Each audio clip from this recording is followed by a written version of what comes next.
Hai, Shalom sahabat Bible Study, apa kabarnya? Senang sekali pada hari ini, pada kesempatan kali ini, saya Ivan Kabul mendapat kesempatan untuk menemani sahabat semua dalam program Bible Study, di mana kita akan belajar sama-sama topik seputar kekristenan secara seru dan juga mendalam. Dan untuk itu kita sama-sama bersyukur nih sahabat, karena kita kedatangan seorang hamba Tuhan yang luar biasa, yang sangat memberkati kita semua, yang bukan lain adalah Pendeta Anwar Chen, PhD, selaku Kepala Departemen Penerjemahan Lembaga Alkitab Indonesia. Pak Pendeta, apa kabar? Ya, baik, puji Tuhan. Senang bertemu kembali dengan para sahabat Bible Study ya. Apalagi kalau hostnya adalah Bro. Wah, pastinya saya nggak boleh kalah semangat nih, karena Pak Pendetanya udah sebegitu semangat ya. Tapi Pak, pastinya kita akan semakin semangat nih ya, karena kita sudah kedatangan anak-anak muda. Ini masa depan bangsa yang bukan lain adalah mahasiswa dari STT International Harvest. Ada Alicia, ada Yefta, dan juga ada Gilbert. Apa kabar guys? Baik. Sehat ya? Puji Tuhan. Puji Tuhan. Oke, tema kita pada hari ini adalah menantikan kedatangan Kristus dalam kemuliaan. Nah, Pak Pendeta, di episode kali ini izinkan saya membuka tema kita dengan membuka satu bagian dari firman Tuhan, Pak, yang diambil dari Kolose 3 ayat 4. Dikatakan bahwa apabila Kristus menyatakan diri kelak, orang percaya pun akan menyatakan diri juga bersama dengan Dia dalam kemuliaan. Sekarang begini pertanyaannya, Pak. Kan ada kata kelak ya. Jadi sebenarnya peristiwa ini kapan akan terjadi dan kepada siapa orang percaya dan Kristus itu akan menyatakan diri sebenarnya kelak, Pak? Ya, terima kasih untuk pertanyaan ini. Saya sangat suka karena ini pertanyaan langsung berangkat dari Alkitab sendiri, firman Tuhan sendiri ya. Ya, kalau Kristus menyatakan diri kelak, ini kita sudah tahu bahwa ini bicara soal kedatangan Dia nanti. Ya, kalau Dia menyatakan diri dulu, ya itu sudah terjadi ya. Saat inkarnasi ketika Allah menjadi manusia. Tapi kita tahu bahwa kita semua di dalam sebuah penantian agung.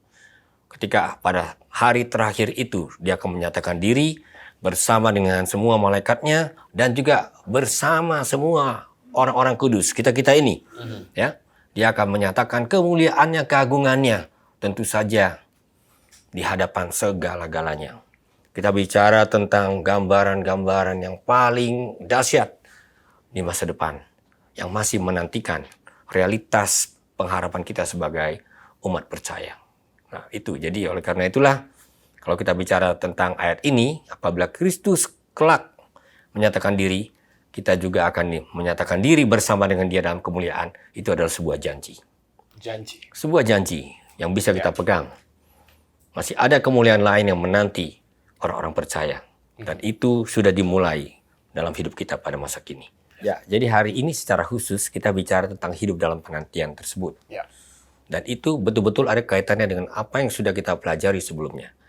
Bahwa orang percaya itu, yang hidupnya sudah berpartisipasi dalam kepenuhan ilahi di dalam Kristus Yesus itu adalah orang-orang yang sudah dikuburkan, kemudian bangkit kembali, yaitu melalui baptisannya. Nah, konsekuensinya tentu ada ya. Kalau begitu dia sedang menantikan sebuah kehidupan yang akan datang, ya. Makanya pasal ini dibuka dengan pernyataan, karena itu kalau kamu dibangkitkan bersama dengan Kristus, baru disebutkan di situ, carilah perkara yang di atas. Pikirkanlah perkara yang di atas, bukan yang di bumi. Jadi itu betul-betul merupakan perubahan orientasi hidup ya. Jadi orang-orang yang sudah dibangkitkan bersama Kristus itu, yang sudah hidup di dalam kepenuhannya itu orang-orang bukan orang-orang kulit bumi gitu. Mengerjakan segala sesuatu, mengejar bermacam-macam hal, itu hanya demi pertarungan hidup yang sangat sementara ini. Kita sudah tahu, ini kita jalani tapi dengan sebuah tujuan yang lain, yang arahnya memang ke atas. Nah ini perspektif yang penting dalam surat Kolose.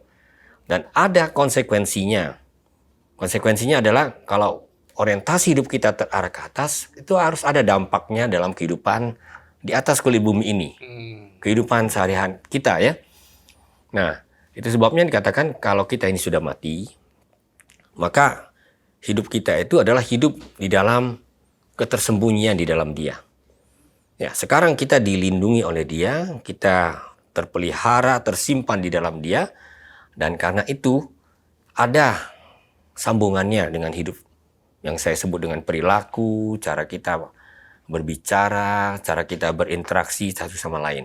Makanya di dalam bagian ini, kalau kita ikuti selanjutnya, sangat jelas apa yang diterangkan oleh Rasul Paulus di awal tentang bahwa Kristus itu adalah kepenuhan ilahi, kita tidak memerlukan yang lain lagi untuk membuat hidup kita ini betul-betul terjamin di hadapan Tuhan, maka itu berarti ada efeknya buat hidup kita. Dia gunakan satu kata yang sangat keras sebenarnya. Matikanlah dalam dirimu segala sesuatu yang duniawi. Lalu dia daftarkan, ada 5 ya, percabulan, kenajisan, hawa nafsu, nafsu jahat, dan juga keserakahan. 5. Ini 5 besar ini. Nah, itu tidak bisa lagi menjadi cara hidup orang yang sudah terkubur kemudian dibangkitkan di dalam Kristus tadi ya. Nah, menarik di sini sebenarnya saya sampai heran kenapa keserakahan itu juga didaftarkan bersama-sama gitu. Ya, ini kan tidak terbatas pada hanya orang-orang yang bukan Yahudi ya, ini juga terbatas pada segala bangsa. Karena memang salah satu dosa yang amat mendasar ya. Karena keserakahan itu membuat kita punya keinginan yang berlebihan dan lama-lama kita pikir Tuhan itu tidak penting. Keserakahanlah yang membuat manusia amat mudah meminggirkan Tuhan dari kehidupannya. Nah, dia katakan dulu kamu hidup seperti itu. Ayat 7 mengatakan demikian. Tapi sekarang dia gunakan kata lain lagi, buanglah semuanya ini. Nah, ini gejala-gejala yang berikut ini sedikit lebih ringan dibandingkan yang di atas. Di sini dia bicara soal marah, geram. Nah, ini nggak tergantung bangsa manapun ya. Semuanya ikut dalamnya. Lalu ada kata kejahatan. Ini sangat umum memang ya. Niat jahat sampai perilaku jahat. Lalu fitnah. Dan kata-kata kotor yang keluar dari mulutmu. Jadi ini lanjutannya ya. Jangan ada lagi yang seperti itu di antara kamu. Dan tentu saja yang lebih penting lagi dari situ bukan hanya sekedar mendaftarkan yang negatif. Juga sangat penting memberikan yang positif. Kalau begitu apa? Dia katakan, jadilah yang manusia yang terus-menerus mengenakan manusia baru. Yang diperbarui menurut gambar kaliknya. Dan ini langsung membuat kita teringat kepada peristiwa apa? Penciptaan. Karena kita manusia ini ciptakan menurut gambar dan rupa Allah. Nah, kita sudah tahu bahwa gambar itu sudah tercoreng. Gitu. Sekarang ketika kita bicara tentang bagaimana hidup sepenuh-penuhnya dalam Kristus, ini ingin dipulihkan kembali oleh Tuhan. Dan itu dikerjakan oleh Kristus. Yang kita terima sebagai Tuhan atas hidup kita tentunya. Nah, kalau sudah menyangkut perubahan ini, transformasi dalam hidup orang percaya ini, di sini tegas dikatakan tidak ada lagi orang Yunani atau orang Yahudi. Perbedaan-perbedaan yang sifatnya ikatan-ikatan primordial itu tidak relevan lagi. Dia bicara tentang orang barbar, orang Skit. Ini sebenarnya apa ya, mirip-mirip ya. Orang barbar itu ya orang Yunani, kalau lihat orang-orang lain, bangsa-bangsa lain yang tidak bisa berbahasa Yunani, barbar ini. Kita pikir itu yang paling kasar, enggak. Di atas barbar masih ada satu lagi, orang Skit. Kalau Skit itu orang-orang yang paling barbar gitu. Level barbarnya Barbarnya naik lagi. Menurut sejarawan Yahudi, Josephus, ini sebenarnya orang barbar yang kelasnya mirip dengan binatang liar. Wow. Ya, ada orang-orang seperti itu di zaman kuno ya. Jadi dia menerangkan perbedaan-perbedaan yang bersifat sosial atau bahkan bersifat religius menjadi tidak relevan. Dan alasannya yang terpenting dia berikan, Kristus adalah semua dan di dalam segala sesuatu. Jadi kalau kita sudah bicara tentang transformasi hidup di dalam Kristus, maka kata kuncinya adalah Kristus adalah semua. Yang paling penting itu dia jadi pusat dari semuanya itu. Nah, ini ajaran-ajaran yang memang membuat kita sadar ya, bahwa ternyata harapan tentang masa depan itu mendorong kita untuk senantiasa berada dalam satu garis ya, menuju ke sana. Jadi itu tidak hanya membuat kita mendongak ke atas, seakan-akan hidup ini menerawang ke surga melulu. Tidak. Ternyata kalau kita punya tujuan surgawi, itu turut mempengaruhi nilai hidup kita, kualitas hidup kita, cara kita berelasi satu sama lain ya. Dan saya kira itu mengajak kita semua untuk sadar ya.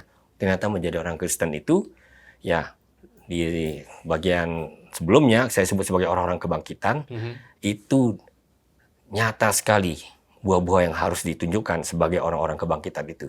Kita tidak lagi hidup terkubur di dalam bermacam-macam hawa nafsu yang disebutkan tadi. Kita sudah ditarik untuk punya nilai yang lain. Dan nilai inilah yang betul-betul akan menentukan siapa kita di hadapan Tuhan dan di hadapan dunia ini. Ya, saya kira itu penegasan-penegasan yang bisa kita ambil pada bagian ini ya.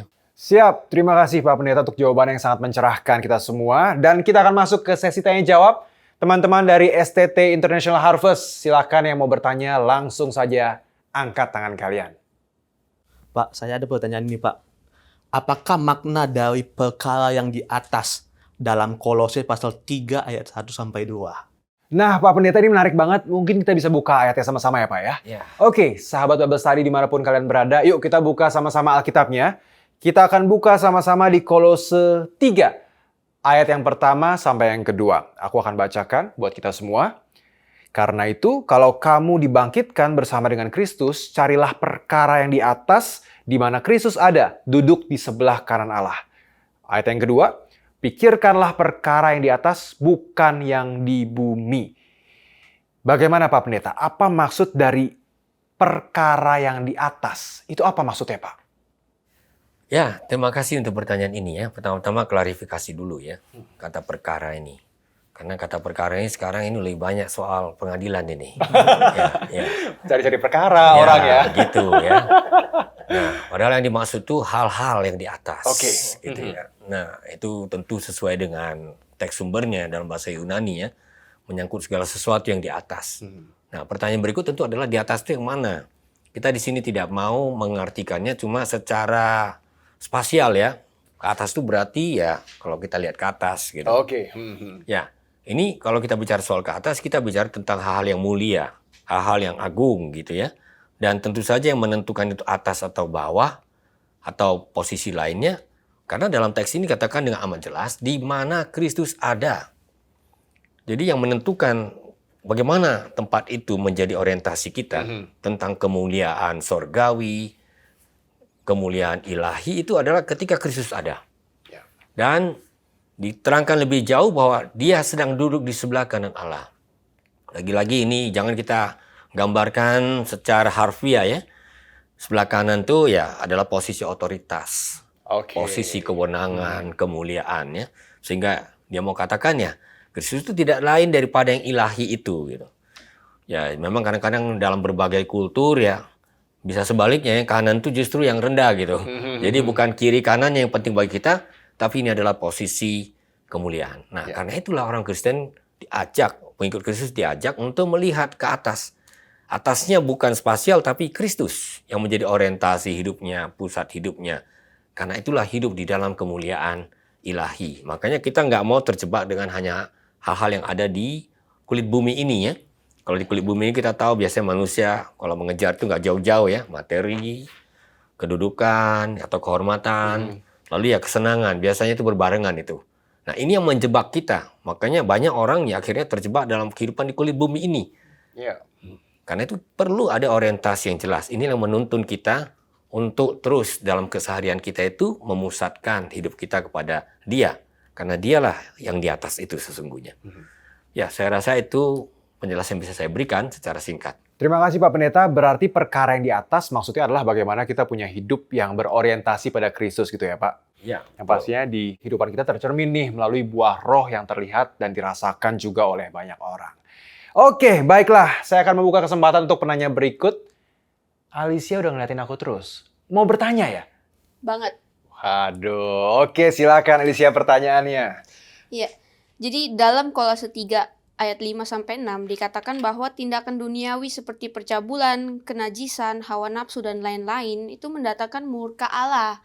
Nah, jadi pertanyaan saya itu, lalu bagaimana dengan orang percaya yang masih berjuang untuk menghilangkan hawa nafsu mereka, tapi masih gagal? Apakah mereka akan tetap kena murka Allah?